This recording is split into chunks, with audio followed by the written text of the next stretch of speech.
Bismillahirrahmanirrahim.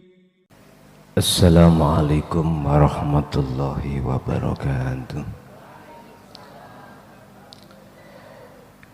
Ila hadratin Nabil Mustafa Rasulillahi sallallahu alaihi wasallam wa ala alihi wa azwajihi wa dzurriyyatihi wa qurabatihi wa ahli baitihi wa ashabil kiram wa ila jami'il anbiya wal mursalin wal awliya was syuhada was sholihin wat tabi'ina tabi'ina sholihina ila yaumiddin wa ila abaina wa ummatina wa azdatina wa masyayikhina ka aulatina wa azwajina wa dzurriyyatina wa ahli baitina wa jami'i man ta'allama fi hadzal kitab wa man tabi'ana fid dini wad dunya wal akhirah lahumul fatihah.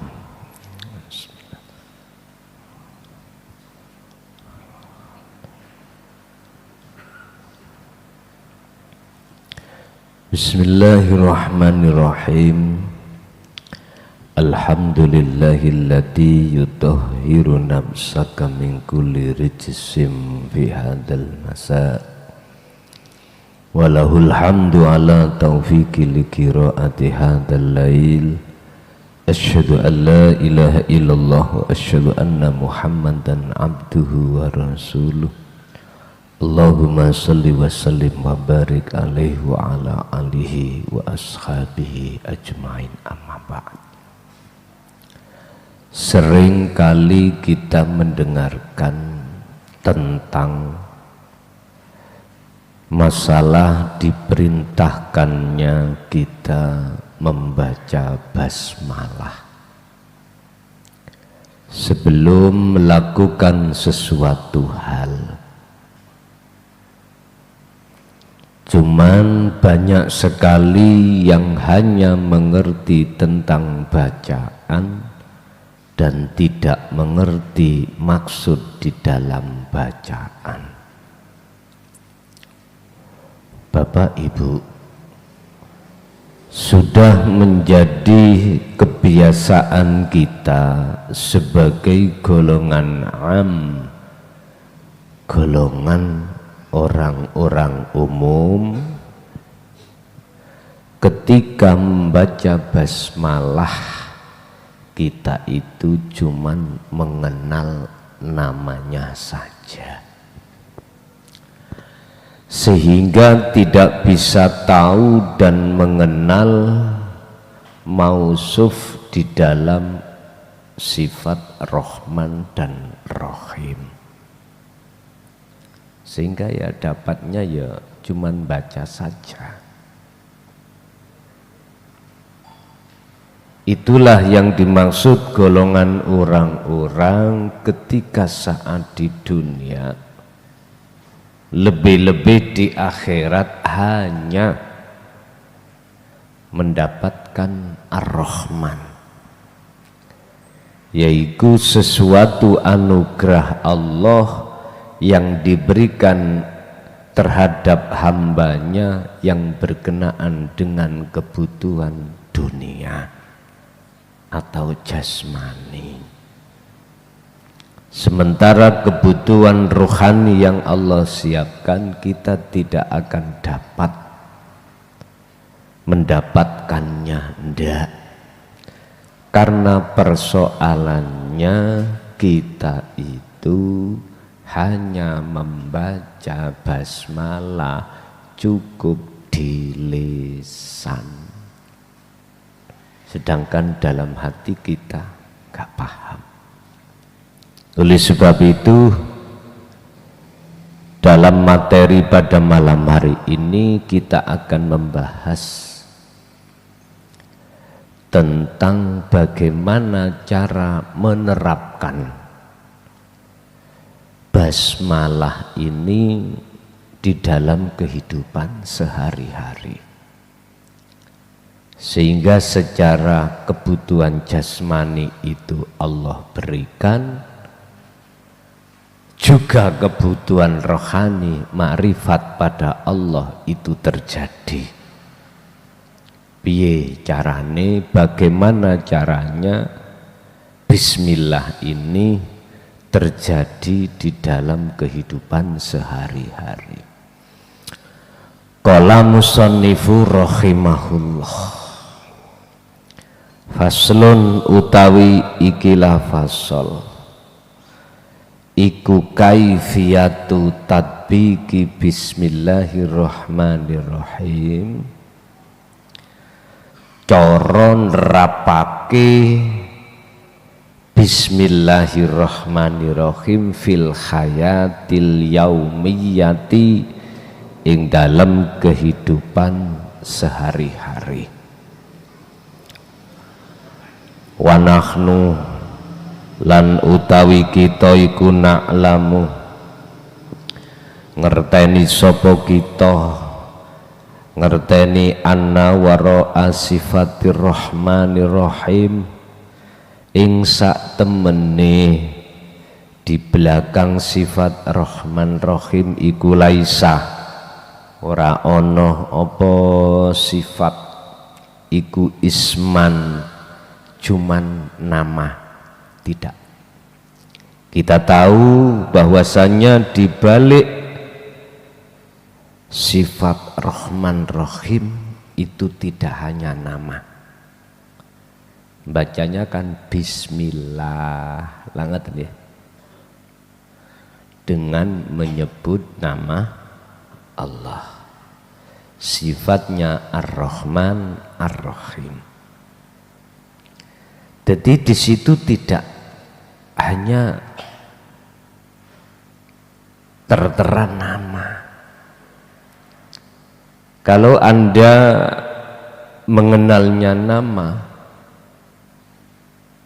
sampai kapanpun dan zaman kapanpun Anda cuma mendapatkan Rahman.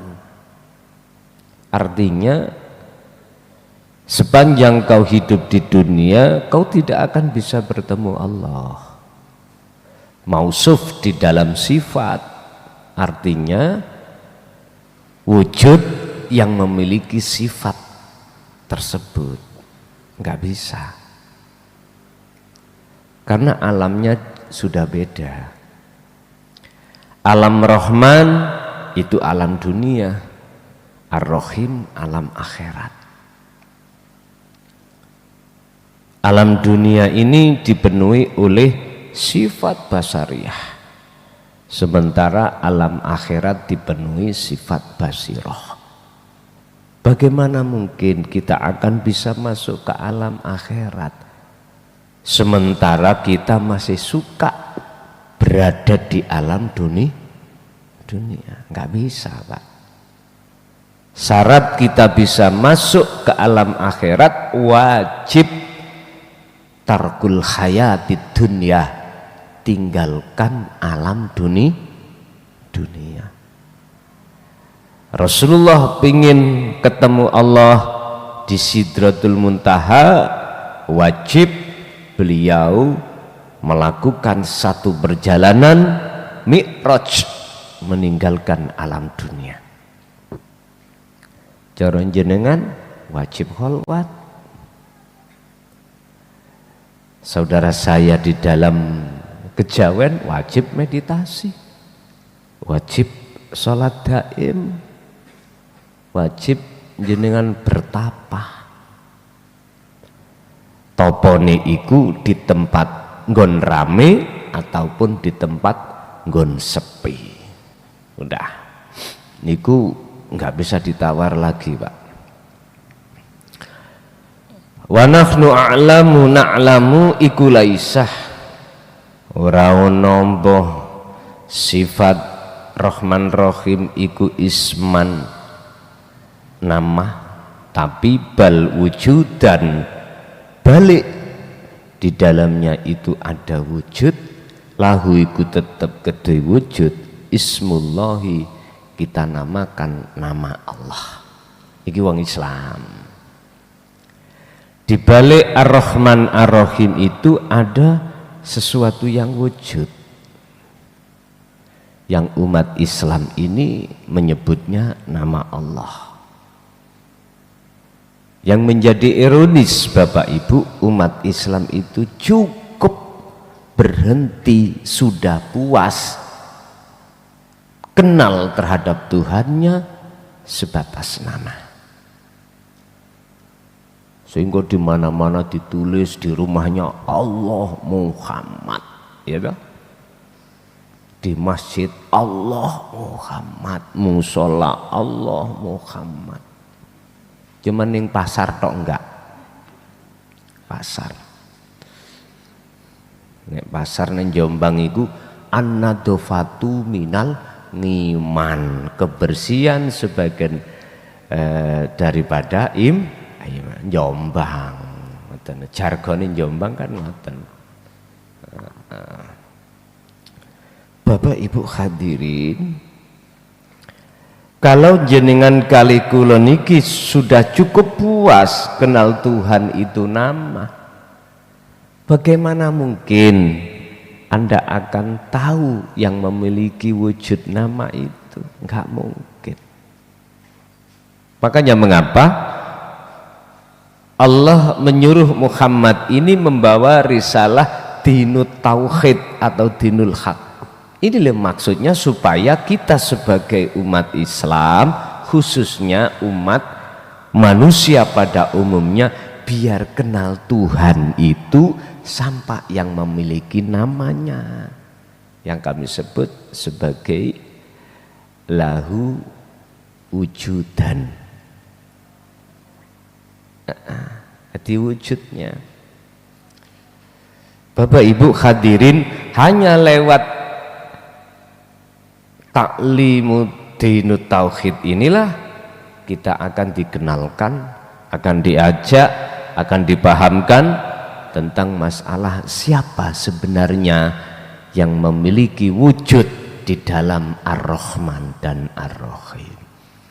Wa hadzal wujudulan utawi ikilah wujud sing dimaksud wujud niki wujude Allah, wujude Tuhan.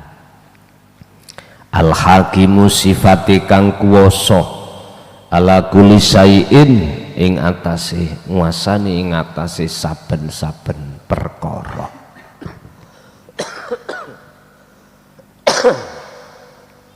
Yang dimaksud wujud di sini adalah sesuatu yang menguasai di dalam segala hal makhluk apapun.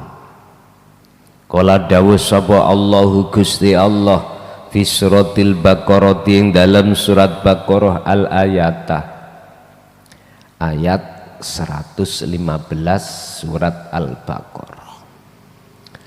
Walillahil masyriq wal maghrib, walillahi laniku tetap kedue Allah.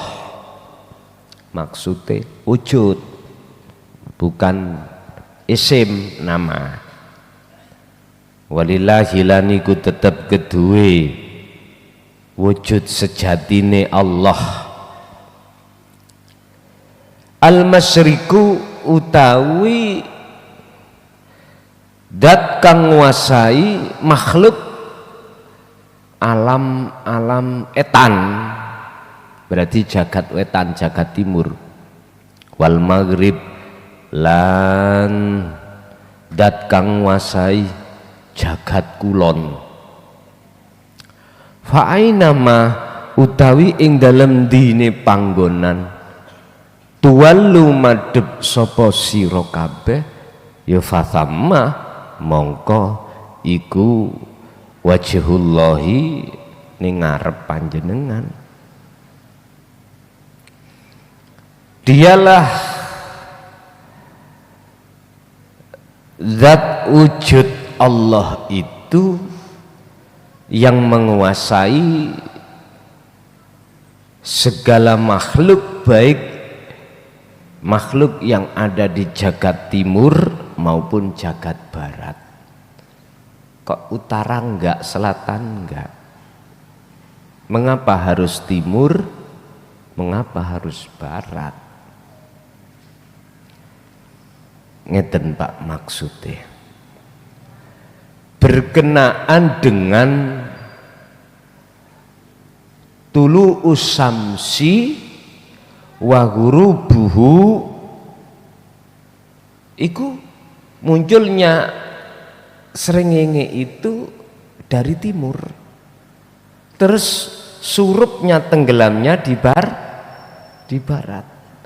Bukan berarti arah utara dan arah selatan itu enggak kecakup, enggak ikut-ikut, atas bawah ya ikut. Bahasane Quran kan ngono.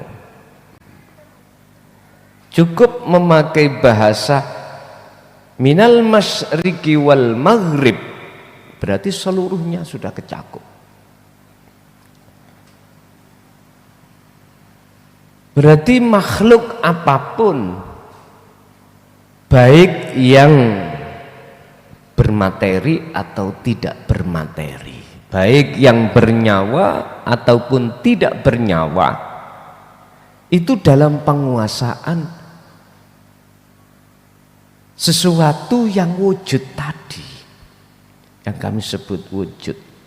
Oke lah Pak, mudah kita sebut hidup. Jadi nggak bisa lepas dari hidup itu sendiri.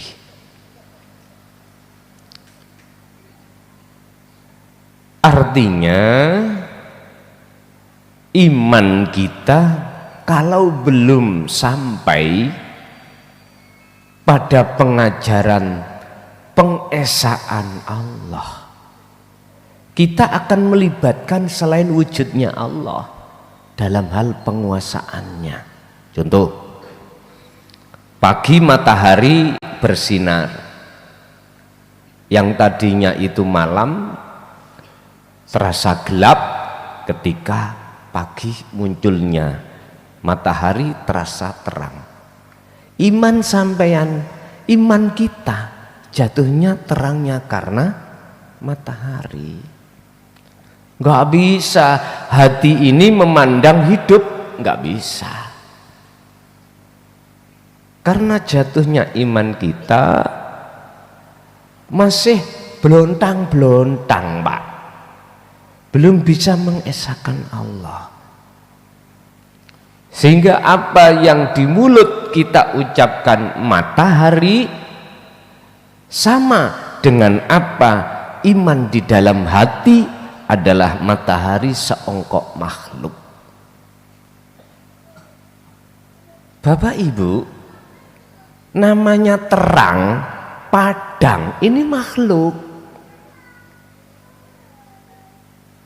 yang berkuasa di dalam terang dan padang itu hidup. Yang namanya cahaya itu makhluk. Perkara di dalam cahaya itu cuman hidup. Perkara di matahari ini makhluk.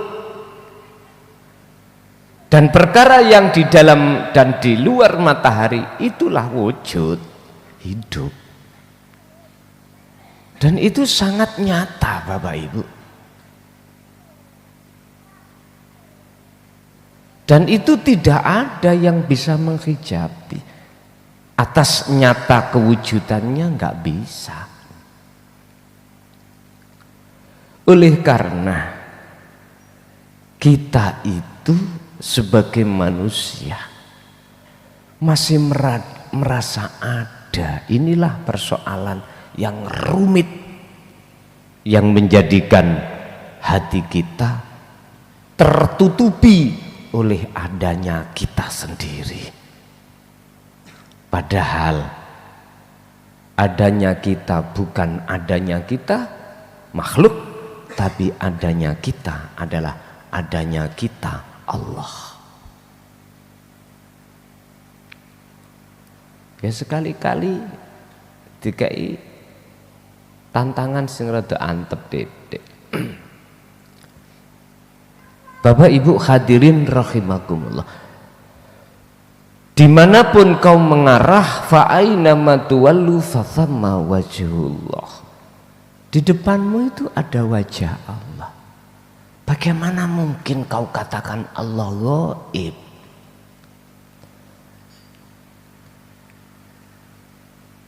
Lawang di dalam, di luar, di kiri, di kanan, di bawah, di atasmu itu wujudnya Allah. Bagaimana mungkin Allah kau katakan itu samar? Lawang nyatane dirimu itu nyatane Allah kok. Nyatane wujud makhluk itu nyatane Allah kok. Wis ta, aku nek mikir cara wong iki ngarani Gusti Allah samar, ndasku lu butak dhewe. Mane gelek tak mak-mak ngeten. Ngeluh dadine. Apalagi kalau sudah bantah-bantahan. Bantah-bantahan. Mending gak tinggal turu. Tak kau ndas elu. Weteng anas. Wis terusno dhewe. Minggu jange mancing gak sida mancing. Sakno ya an kanca-kanca. Arek cilik-cilik iku wis nagih terus. Ya budal dhewe mbek wae pret ngono. Mboten jare ngono. Ya wis. Pun. Innallaha satemene Gusti Allah iku wasi'un, sifate kuwi kang luas, alimun tan ngudaneni atau maha mengerti. Jadi nggak bisa dibatasi Allah itu. Innallaha wasi'un, tidak bisa kita batasi. Dibatasi dengan apa? Lah perkara selain Allah itu nggak ada kok kita bikin batas. Oh ra iso. Kaifa la yutasawwaru. Heta, mungkinkah Allah itu bisa kau tutupi dengan sesuatu? Lawang sesuatu di mata Allah iki gak wujud. Ya ora iso lah.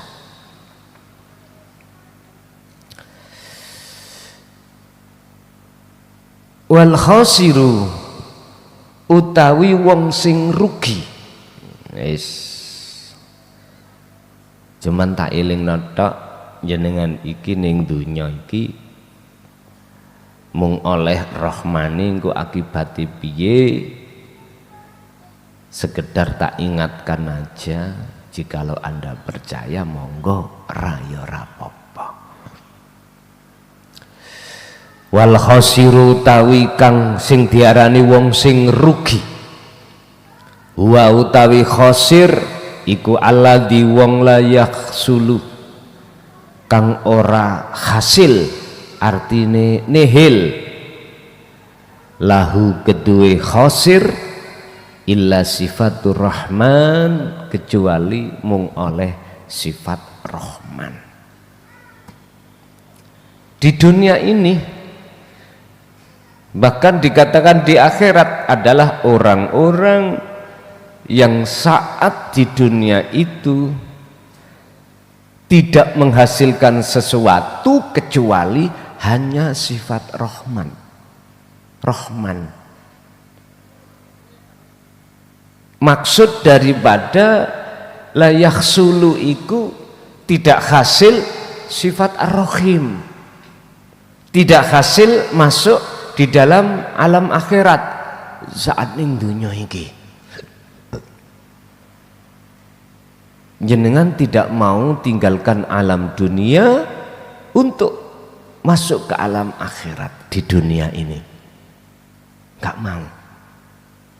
Akhirnya dikatakan la yakhsulu illar rahman, kau hanya mendapatkan rahman, yaitu kebutuhan jasmani.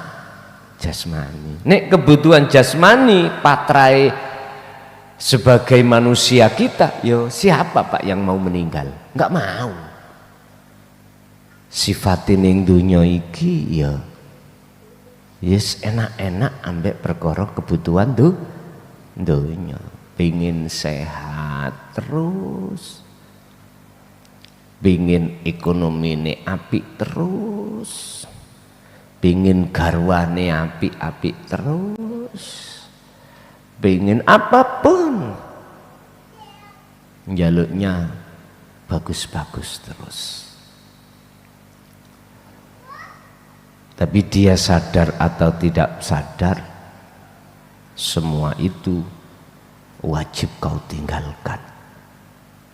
Secara fisik, kalau kau sudah menemui waktu yang sudah Allah janjikan, yaitu kematian, pasti semua tinggalkan. Pengikut yang ribuan kau pasti tinggalkan, dan mereka tidak bisa menolong sedikit pun padamu. Istri-istrimu, anak-anakmu, harta-hartamu, jabatanmu, kemana larinya semuanya itu? Ini yang kumaksud orang yang merugi. Orang yang merugi adalah orang saat di dunia hanya mendapatkan Ar-Rahman, sementara Ar-Rahim dia jauh. Orang yang hatinya masih tetap suka berada di alam dunia, tidak mau masuk ke alam akhirat. Wal qalbu, dan hati yang seperti ini Bapak Ibu daiman halilanggeng.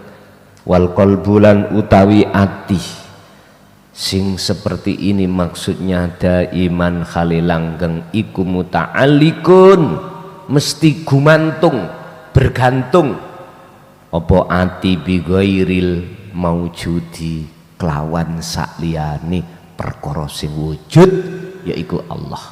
Artinya hati yang seperti ini hakikate itu aslinya dia itu hanya bergantung pada makhluk. Yang dimaksud bi ghairil maujud yaitu ai al makhluqat, yang disebut beberapa makhluk. Dia bergantung ke makhluk. Padahal sudah kami katakan, makhluk siapapun itu malakum dzarrau wala naf'an, nggak bisa nolongi dirimu. Illallah, yang bisa menolong di situ cuman Allahnya. Berhubung kita itu kenalnya Allah sebatas nama, ketika Allah menolong terhadap diri kita diwujudno makhluk, hati kita bersaksi pada makhluknya. Akhirnya iman kita mengatakan makhluk bisa menolong. Ini yang menjadikan jatuhnya iman kita itu di tempat syirik khafi ada di sini. Terus bagaimana kita bisa lepas dari itu? Ya masuk bersaksi menyang urip dalam orang itu. Sebab tanpa wujud sejati dalam diri seorang itu, yaitu Allah, nggak akan mungkin akan terjadi pertolongan ini. Itu cara untuk Anda bisa masuk ke alam akhirat. Tapi nggak mau mereka. Bahkan yang mereka unggul-unggul no opo Pak, boy, jabataku, dunyaku, anakku, pengikutku, mobilku, apapun, wis ngelompok ning jerone ati gini. Makanya mati nih gak beres iki yang ngono gini. Nggih, mboten saged beres mati niku. Walaupun secara jasmani waktu sholat sujud mate mboten beres. Nek menurut pandangan syariat husnul khotimah, tapi pandangan hakikat suul bos, Makanya saya katakan gak beres. Pun fasaidu mongko anapun utawi fasaidu mongko utawi wong sing diwastani wong sing bejo, wong sing beruntung. Lah iki yaiku man wong khasola kang hasil iku lahu tetep keduwe man apa sifatur rahim. Lah niki alam akhirat. Ini sifatur rahim itu adalah alam akhirat. Yang dimaksud orang yang beruntung adalah mboten beruntung anu lho ya. Pedot kabeh niku mboten. Orang yang bahagia. Sa'id adalah orang-orang yang sudah mencapai tingkatan makrifat. Atau orang yang sudah masuk di dalam alam akhirat ketika saat di dunia. Itulah yang kumaksud sifatur rahim. Makanya dalam dunia pondok kalau menerjemahkan Ar-Rahman walas asi Allah ing dalam dunia bloko ya iki diwenehke wong sing iman atau wong sing apa ingkar tetap diwenehi. Tapi Ar-Rahim yaitu kasih sayang Allah hanya diberikan oleh orang-orang mukmin saja, ai al-akhirah ning akhirat bloko. Tapi gak paham jabarane Ar-Rahim iku sesuk ning dina akhirat lah ngoten nggih. Wadohe cak. Lha ning dunya Gusti Allah kengken madosi kok. Kale ana negeri akhirat. Wabtaghi fima atakallah daral akhirah. Carilah negeri akhirat yang sudah aku siapkan ini. Al-Qasas 77. Iki perintah, Pak. Berarti ketika saat Allah memerintahkan jenengan sesuatu yang diperintahkan itu sudah disiapkan. Akhirat itu besok. Ya Allah, cukul batumu iku mbok ya urek ana titik apa cek rada blong lho ngoten lho.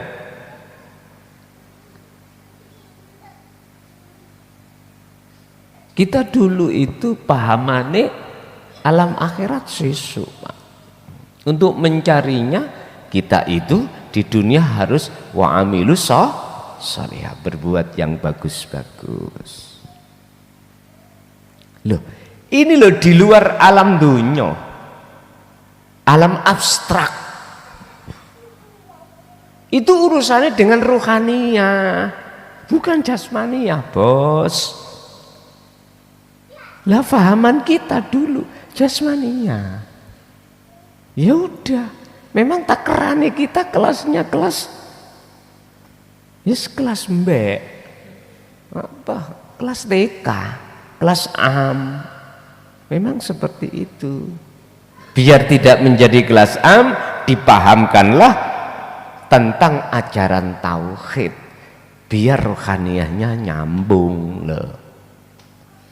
Lah kebanyakan kesusu nyalake. Bun. Li'anna hadis sifata krono sak temene ikilah sifat maksudnya ar-rahim niku akhirat. Hiya ya hadis sifah iku allati tu'allimu kang ngajarake apa allati maksudnya ya pelajaran di dalam alam akhirat iku ngajarake ar-ruha ing ruh tentang apa kanggo ngajarne mung situk liko Allahi ing piye carane balik lan ketemu Gusti Allah. Mangkane Pak ning Jawa niku wonten ajaran sangkan paraning ya niki sudah benar itu miturut Qur'annya. berhubung kita belum mengenal tentang isi di dalam innalillahi wa inna ilaihi rajiun atau sangkan paraning dumadi, kita kenalnya itu kulitnya saja, mesti kita mengatakan dzalika dhalalah, itu ajaran sesat. Kemarin pas hari Kamis kalau nggak salah itu, kitab yang saya bawa adalah kitab kuno. Artinya isinya kitab kuno, sadurunge Pulo Jawa iku ana, kitab iki wis ana. Di situ tak nukil satu bab mawon tentang miftahul hayati, yaiku kuncine urip. Di situ malah menjelaskan tentang legalitas di mata Allah, tentang ajaran kejawen, bahasane kejawina, Jawa nih kejawen. Apa? Asal usul ilmu di dalam kitab sing diajarkan para rama, nyebuti rama lah ngoten ta. Akhirnya ditiru Romo Yai. Nah, padahal padha memang. Iku dari kitab kuno, Pak.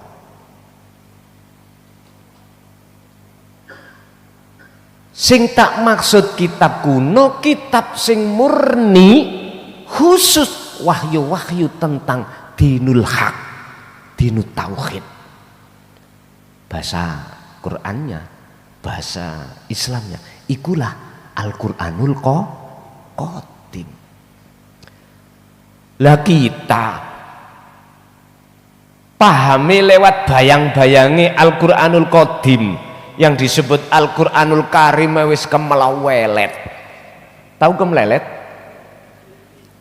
Melinti. Ya tak kok asli ini yang mana gitu loh. Dulu sampean waktu zaman mungkin SD sampean kalih kula atau madrasah gitu. Kita nek ketemu pelajaran nih kalau Pak, ilmu kesenian kalau lak wonten blat-blatan no, iling amen. Jadi ono kertas kosong ning kene iku ono gambar diblat, paham nggih? Berarti pelaku ning jenengan ya lho. Memangnya persis, tapi disitulah perbedaan antara asli dan duplikat. Ayo arahnya kemana itu?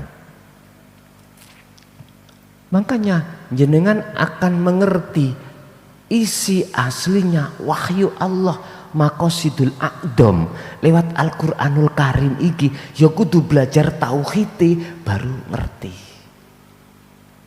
Contoh, Nabi Ibrahim berdoa pada Allah, ya Allah, jadikanlah negaraku ini aman. Maksudnya kan negara Mekah. Iku syariat itu. Tapi asli negara pundi? Ya negara ati sampean iku. Aman sangka dene apa? Aman dari apa? Dari pengaruh takfiru hayatat dunia. Dari pengaruh-pengaruh hawa nafsu lewat kesenangan dunia. Makanya enak pol sampai kini pondok wis tah didono Allah pengaruh anak, pengaruh bojo, pengaruh penggawean. Dikongkon metenteng terus nang Allah. Wis tah iki kesempatan emas kita itu, Pak. Sebab ayo sampean tarik ke belakang. Apa nih ngeten jenenge flashback ah. dulu bagaimana kita selalu disibukkan yang ada kaitannya dengan kerjaan, dengan anak, dengan istri. Udah gak ada hentinya, Pak. Susah untuk hati itu meletakkan zikir, susah. Sekarang kita terima kasihlah pada Allah, di mana kita diberikan Allah kesempatan waktu di mana sebaik-baiknya sebagai waktu emas kalau dibandingkan mereka-mereka di luar masih penuh dengan ya Allah bingung karepe dhewe. Entah Allah memberikan kesempatan kita berapa bulan, berapa tahun, ya sudah manut Allah. Yang jelas janganlah dianggap kesempatan yang Allah berikan terhadap kita pada saat ini sebagai sesuatu yang guyon. Jangan. Kecewalah kita nanti, getun Pak awak dewe nanti. Kalau kita sudah tidak dikasih kesempatan seperti ini, nanti kita akan menghadapi kondisi yang dimana kondisi itu akan mempengaruhi besar terhadap hati kita. Bon. Li'anna hadhihi sifata hiya allati ta'allimur ruha liqa Allah. Jadi hanya di dalam Al-Qur'anul Qadim lah, hanya di dalam kitab kuno lah yang akan mengajarkan tentang bagaimana caranya ruh iku bisa liqa Allah, bertemu Allah kembali setelah berpuluh tahun lama kita tinggalkan Allah. Atau dalam arti gini, iman kita Pak sudah terlalu lama menyekutukan Allah itu dengan sesuatu yang lain. Sudah terlalu lama. Makanya banyak di dalam Al-Quran itu Allah sering mengingatkan terhadap kita, fafirru ilallah wa anibu ila rabbikum ya ayyatuhan nafsul mutmainnah. Perintah untuk lekas kembali Pak, untuk lekas kembali. Tapi seruan Allah yang seperti itu yang langsung Allah sampaikan, kita sebagai manusia menganggapnya sesuatu yang bersiul. Tahu bersiul? Udah. Orang yang tertutup hatinya menganggap itu sesuatu yang tidak punya arti. Bahkan Rasulullah dikatakan sebagai tukang sihir.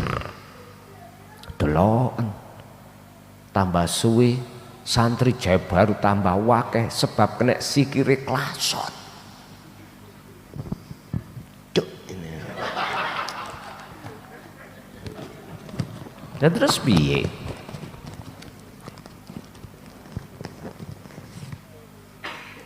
Terus memang gitu Pak. Nah terus dikatakan gimana? Terus memang takrani ada di situ iman ini. Imannya seperti itu. Saya sendiri juga begitu. Satu sisi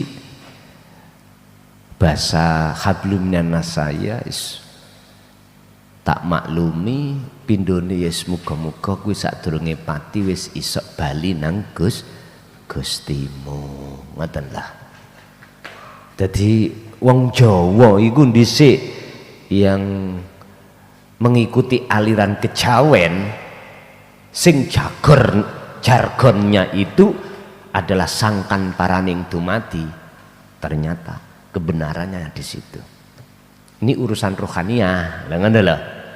Lah kita yang asalnya dididik lewat pendidikan syar'i sudah mengenal tentang Al-Qur'an Al-Qadim, selaraskan. Dah wis. Kari penake tok ngoten. Lah panjenengan sing wis kadung apa ya sudah kadung mendarah mendaging di dalam kitab kuno, ya sudah, jalanlah di dalam kitab kuno itu. Sing penting sadurunge sebelum kau meninggal, ruhaniyahmu itu sudah masuk alam akhir. Iku wong Jawa ngarani alam kelanggengan. Baca baru memberikan sistem yang modern lagi. Apa? Wasilun itu udah kau dididik syariatnya mulai kecil, hakikatnya udah selaraskanlah. Udah. Lanjut. Sejak sumete sik rek.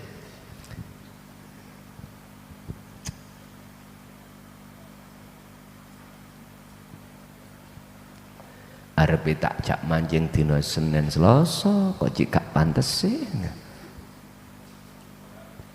Padahal benjing ben kalau free gak ngaji nang jaba. Tapi sakno arek do kerja. Bon. Al khulasatu utawi ringkesan. Idza kana tatkalane ana apa kalbuka ati ira.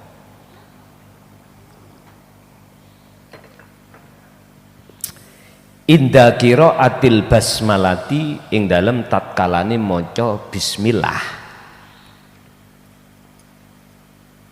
iku muwajihan madhepe ati sira lil makhluqat maring makhluk. Berarti jenengan contoh bismillahirrahmanirrahim, muga-muga tujuh aku hasil, iku berarti madhep makhluk. Ati sampean ngadep nanggone hasilnya maksud berarti iku makhluk. Falaki mata lahu, falaki mata mongko ora ono nilai nilahu ketuwe kolbun indallahi ing ngersane Gusti Allah, berarti ing di mata Allah tak ternilai. Cara biji nul ora ono. Contoh sholat, bismillahirrahmanirrahim, usolli fardhol nisa'i lan sak piturute lillahi ta'ala. Tapi ati sampean madhep kewajiban, ati sampean madhep pahala, ati sampean madhep surga, ati sampean biar dijauhkan dari neraka. Ini makhluk. Sholat yang seperti ini Bapak Ibu, ini sholat yang dihembuskan dalam hati nafsu kita. Berarti tak ternilai di mata Allah miturut pandangan kacamata hakikat. Kalau kacamata syariat kita hanya bicara gini, jikalau syarat sahnya sholat, rukun sahnya sholat itu tercukupi, insya Allah diterima. Loh, bahasanya gak jelas. Ayo ojo muring-muring teman. Insya Allah itu berarti menunjukkan bahasa yang tidak jelas. Bagi kita, bukan bagi Allah. Insya Allah muno ngersakake sapa Allah. Nek diterima, nek ora ya ora. Jari Gusti Allah, raimu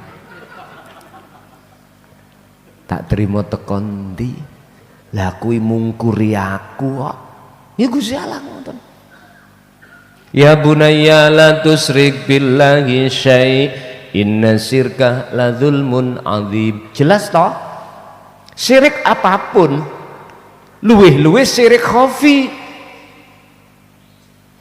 gak iso pak diterima. Mungkin kita buka Ihya, di situ ada kisah pernyataan bahwasanya Imam Ghazali dapat rahmat itu bukan sholat karena sholatnya, zakat, puasa, hajinya mung gara-gara mengejarkan, membiarkan si lalat minum mangsi di baknya. Oke, perkara sepele ta? Tapi pun disimpulno salate beliau gak diterima ojo ngono, Pak. Barometere itu madhep nang sapa lho, ngoten lho. Udah, sekarang Imam Ghazali kan tergolong mungguh umat manusia orang bagus, ya toh. Oke, kita ambil 21. Wanita nakal. Ya. Berapa hari, berapa tahun, berapa bulan dia kerjanya itu melayani lelaki hidung belang. Tapi mengapa dia dapat rahmat? Sepele. Hanya gegara ketika dia mau minum, mengambil air, ada seekor anjing itu yang juga kehausan. Dia mendahulukan anjing itu daripada dirinya sendiri. Ambillah sepatu untuk ngambil air, dikasihkan anjing. Pak, hewan yang paling setia itu adalah anjing pada tuannya. Iki duduk anjing sing gila lo ya. Anjing sing bener-bener anjing, dia itu pol setianya terhadap majikannya. Nyawa pun diberi. Karena apa? Dia tahu, dia yang kasih makan, dia yang kasih fasilitas. Ini anjing. Lebih baik mana anjing dengan kita? Ya, kita yang melayani, kita Allah. Semua apa yang kita butuhkan Allah siapkan itu. Bahkan urusan bernafas. Ya Allah ya Karim, manusia itu ulaika kal an'am balhum adol. Berarti masih mending anjing. Anjing satu sisi sifatnya adalah paling setia terhadap majikannya. Gak mungkin anjing itu sudah tahu si A yang kasih makan tiap hari, dia setia pada si B. Gak mungkin, tetangganya atau orang lain. Anjing aja tahu siapa masuk di rumahnya itu orang asing, dia tahu, Pak. Itu anjing. Dia pasti terekam itu. Karena instingnya dia itu orang lain yang masuk di wilayahnya dianggapnya maling atau orang yang jahat.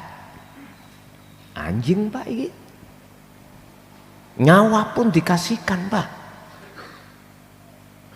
Kemanapun majikannya inginnya dia ingin ikut. Nyun sewu, sampean ngerti kuda nih ya. Sik kalah. Kadang-kadang ya dipencak. Nyun sewu, kula ping 3 dhisik niku dirutuhno wis gregeten wis. Jamane sapa biyen niku? Pecok ayo. Pecok rambutan dhewe ngoten. Sebenarnya ada 4 dulu itu, Pak. Ada 4, putih 2, terus merah sama hitam niku. Lah sing delodok dhewe iku laskar iku. Laskar iku sing ngerutun ping 3 lho. Masyaallah ngoten. Ya untung ae jare wong Jawa balung kula ni mboten retak. Ngoten, pun. Kuda. Cuman kelemahannya dari si anjing itu, dari si syariat loh ya. Itu kan termasuk hewan yang mempunyai najis mughaladzah. Kok umpama, Pak, secara syariat itu tidak ada itu, tak ingoni anjing kabeh gini. Nggih. Kok tidak ada pertimbangan hukum syariat? Karena setia banget niku. Daripada kucing masih setia anjing. Kucing itu nek mboten sampean biri po, lek bengi golek wedokan. Iya, golek wedokan.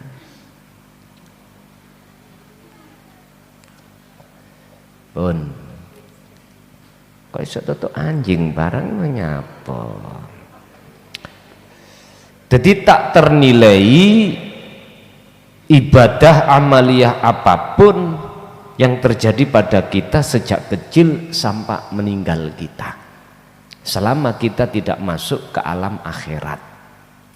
Berarti kita membaca basmalah hanya di lisan saja, di hati nggak bisa. Wa idza kana lantat kalane ono apa qalbu kanti iroh iku mutawajjihan madhep ilal maujudi maring perkara sing wujud. Inilah Pak yang ku maksud masuk di alam akhirat niki, berarti ketemu Gusti Allah. Fahuwa mongko utawi ati yang seperti ini iki qayyimun indallah, iku qayyimun ternilai indallahi ing ngersane Allah apa a'maluhu piro-piro amaliyai si wong mang.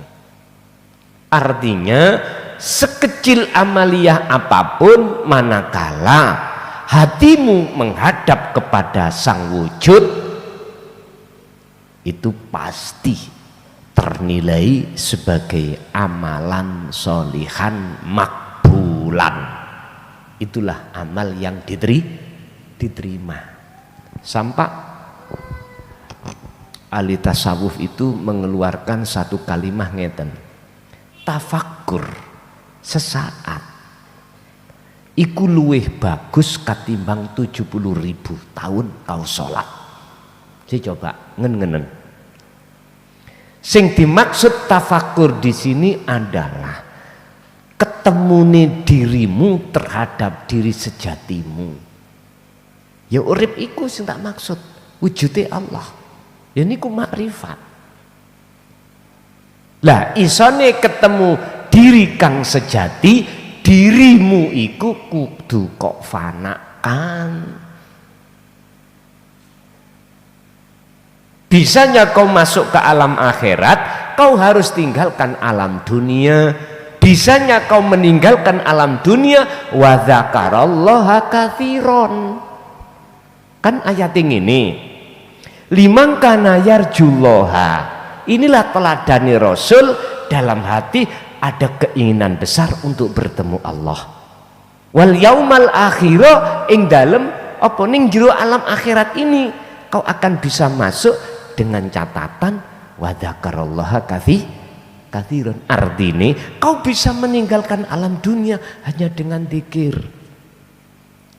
Zikir yang kumaksud di sini adalah kesadaran dalam hati lewat pangrasa yang sejatine dirimu makhluk itu la maujudan titik wis. Kalau iku wis mancep ning ati sampean disebut kefanaan diri, ya niku akan muncul wujud nyoto kang sejati, yaiku Allah Subhanahu wa ta'ala. Ini nek sik kurang cetha ya mbuh. Ayo golek ana keterangan ngene jaman sampean sadurunge tahun 2014 terhadap para romo, para masayih sing jelase koyo ngene angel.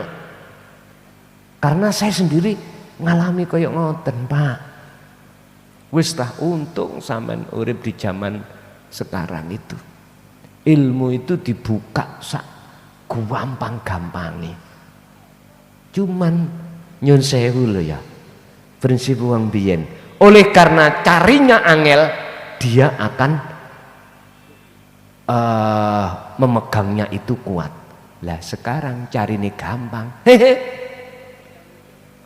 Mbok iya gampang. Ojo sembrono. Mestinya dengan mudahnya sesuatu yang kita dapatkan, kita harus juga memegang dengan teguh. Faqadistamsaka bil urwatil wuthqah. pegang teguh.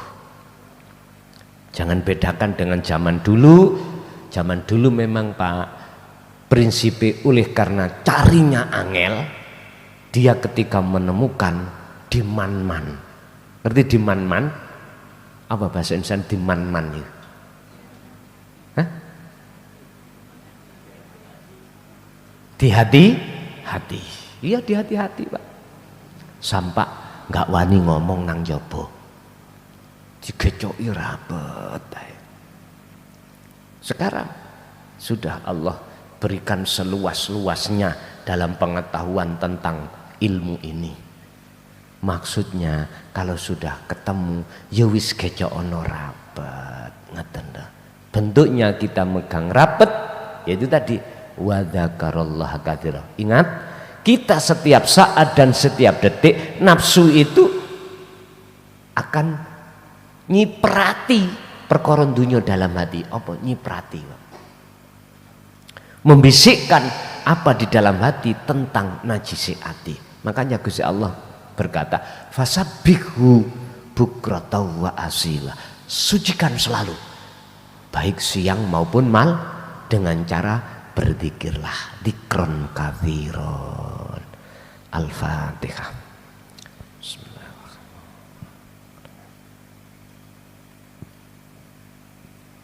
Akhirul kalam. Assalamualaikum warahmatullahi wabarakatuh.